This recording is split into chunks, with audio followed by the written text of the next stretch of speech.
Welcome everyone to my annual meeting where I try to convince myself that buying used cardboard and paper is practically useful.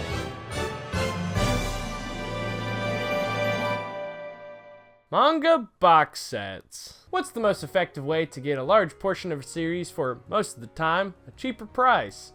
It's manga box sets. These hardened cardboard cocoons look nice, and they are a nice and easy way to collect a certain series. Many of these box sets usually contain bonus content, as what is usually provided with box sets for DVDs or video games, making it a deluxe edition. The entire goal of distributing these deluxe editions is for one reason, and one reason only.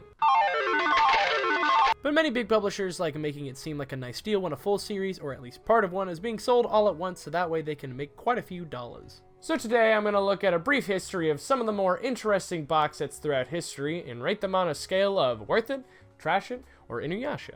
Now keep in mind, prices range all the time, so I'm going to try to make it as accurate as possible, but I could always be wrong. According to my knowledge, the first official manga box set was back in 1988 with the all-star classic Akira. For a period of 8 years, Kodansha had a little bit of help from Marvel, which may or may not be a turnoff. They released the series all in its entirety. What did they have as their bonus content? An English to Japanese translation booklet. 12 of these box sets were released, and each of them had 3 chapters, or issues, inside of each one. The last one had 5, but that's okay since it was the last one. For the life of me, I just couldn't find the original price, mostly because it was sold in the 90s. If I assumed that it was by the 90s standards, I would say it was probably around $40 to $50. So how much would it be now? Oh look, it's on sale. So now let's hop over to 2002. Magic Knight Rayearth. Never heard of him. But after some research, it's made by Clamp, so it makes plenty of sense. The original set itself was made by Tokyo Pop, having the first 3 volumes of the series. It came with a bonus book and a nice slide case. I'd imagine it would go around $60 or $70 at the time of its original sale, but how much is it now? Probably around $200. Not really one that I would see that's really worth it. So let's keep going. In 2003, there were plenty of box sets that hopped into the market. Clamp strikes again with another Rayearth set, finishing the series, while also having a Cardcaptor Sakura set. Both were also released by Tokyo Pop. Dragon Ball got its first 7 volumes in a slipcase, Cowboy Bebop got its first 3 volumes along with 2 extra volumes of its sequel manga, and Ragnarok got its first 3 volumes with some decals. Spirited Away also got a manga, but it was an anime-manga with some playing cards. What the heck? None of these were really eye-catching, but 2003 had one very interesting box set that Viz put out. Viz had 2 box slipcase box sets, with the first one having the first volumes of Dragon Ball Z, One Piece, and Naruto, and the second one consisted of the first volumes of Shaman King, Yu-Gi-Oh!, and Yu Yu Hakusho. You don't really see these nowadays. It's a variety pack like you'd find in Walmart. Although they were probably weird, I think that they were still really interesting just for people that were trying to get into manga. I couldn't find anyone selling it, but I'd imagine it would have been around probably $35 or so. Now on to 2004. There was a weird trend that had been going on where just one volume would be in the case, leaving space for the other volumes. This was the case with Aquarian Age and Inuyasha, but at least the Inuyasha one came with some form of a figure. That's the only reason you should buy it. Cardcaptor Sakura got another box set, and Inuyasha got an anime-manga set. Perfect. I don't know why there's a trend to have playing cards with it, but they have it too. Peach Girl got 2 4-volume box sets, and that was about it. Rave Master presumably had gotten a box set, but it's not confirmed. 2005 was where box sets started to really get interesting. Aquarian Age received a box set with the first volume, the movie, trading cards, and keychains. Now that's the way a box set should be done. So many box sets are supposed to be a deluxe way of acquiring a series, and this series, although I had never heard of it before writing the script, definitely got a deluxe box set. And it was also limited to 10,000 copies, which is kind of a shame if you were a fan of the series. Chobits got one of those 1-volume box sets, Dot Hack got a 3-volume set, Peta 10 got a 4-volume box set, and Naruto got a 1-volume set with a calendar. Full Metal Alchemist had came onto the scene with a box set that came in 2 different flavors, Edward and Alphonse. You get the 4th volume of the series, but you could also get an Edward figure or an Alphonse figure. These allegedly were set around $35, but nothing official has been found by me. Oh, and an anime-manga set for Ghost in the Shell.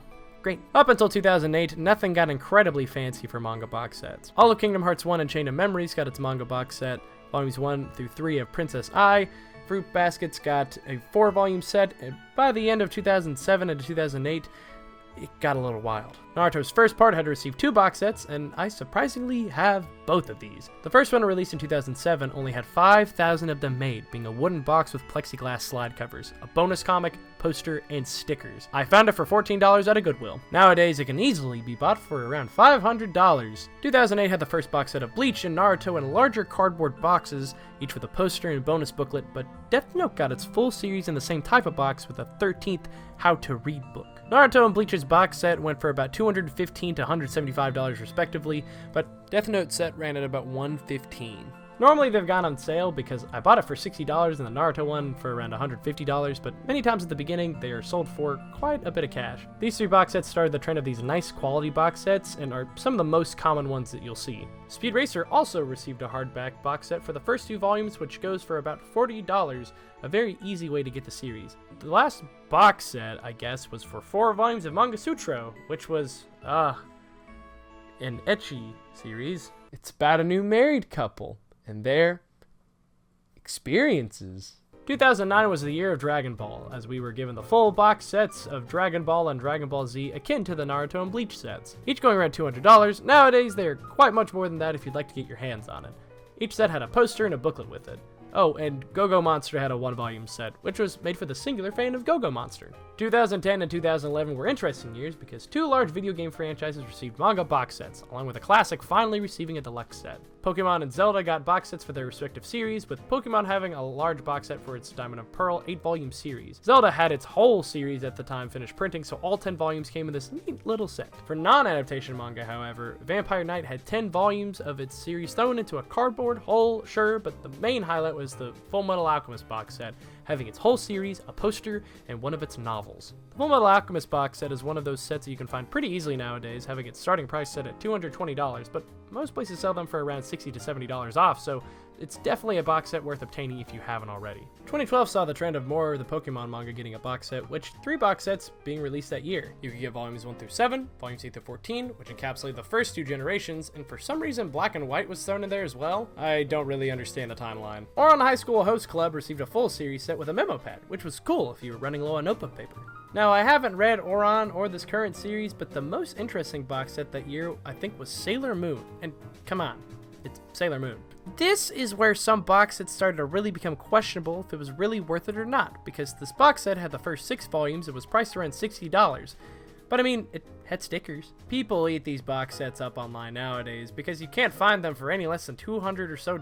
So yeah, I'll stick to not wanting to buy Sailor Moon. 2013 started off this nice trend of bigger series receiving great new box sets for series that definitely deserved it. But 2014 just hit like a truck with the sheer amount of Pokemon. Pokemon got its full series with a little comic and a poster, encapsulating another Tabata and Oba series that is definitely not worth it. Sailor Moon got another box set that it's still incredibly hard to find nowadays, and Blackbird received its full series box set with an art book. Buddha got this awesome looking box set, and it's not super expensive, but it is pricey, so for you Tezuka fans, good luck. Vampire Knight also got another 9-volume set. If that wasn't variety enough, you now had 5 Pokemon box sets to choose from. Great. But the 2 series that really caught my eye this year were One Piece and Attack on Titan. One Piece got 2 large box sets that had 4 arcs within them, one covering volumes 1 through 23 and the other having 24 through 46. Now, I love these sets, having extra comics from the original one-shot chapter and the Strong World prologue. They were the same prices as the other big title box sets, but nowadays they can be a little bit more difficult to find. With a series this large, it makes it so easy to obtain all of it. Then Attack on Titan got 2 box sets, one including the first volume of the 3 spin-offs, and the other having the volumes that were adapted in the first part of its first season. I thought each of these, although economically not really worth it, were still cool sets. I like getting a nice view into cool spin-offs and getting a taste of if I would enjoy them, and I think the anime sets make it easy for new fans to get the parts of the series that they enjoy, or they just try to figure out where they're at in the series. 2015 and 2016 just added on to existing series, but also created new and interesting sets as well. Bleach and Naruto received their second box sets, Rosario plus Vampire and Claymore both got full series box sets, and Asuka received a hardback box set which looked beautiful, but they were bigger than the Eiffel Tower. We finally slowed down the Pokemon sets with only 2 this year, the 3rd box sets of both One Piece and Naruto, but the most interesting were the Attack on Titan special editions. Volume 16 through 20 had special editions which had a deck of playing cards for one set, but the rest came with one anime OVA on DVD and a slipcover with the volume. It was an extra $10 and many people did not like them.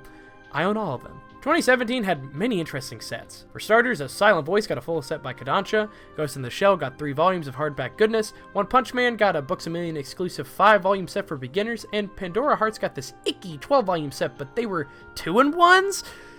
Ew! The Pokemon box set joined us this year yet again, and Utena also received some hardbacks, but the most interesting set that we received this year was an all-time classic, Akira. Yeah, an anniversary box set of this whole series that I still want to get to this day. It really looks spectacular. Oh, this? Yeah. They also released an all-in-one of all 12 volumes of Death Note. Today we have Death Note, the classic inspired by the Netflix original movie of the same name, the all-in-one edition. Okay, let's get these two out of the way first. 2018 had a lot of Attack on Titan sets and a lot of Monogatari. Just so much. Bleach concluded its series with the 3rd and final box set. Battle Angel Alita got a nice hardback release that came with some lithograph prints and some extra bonuses. And Tokyo Ghoul got a box set, which didn't surprise many with its popularity, but why not just wait and do a full box set with Ri, which does the whole story?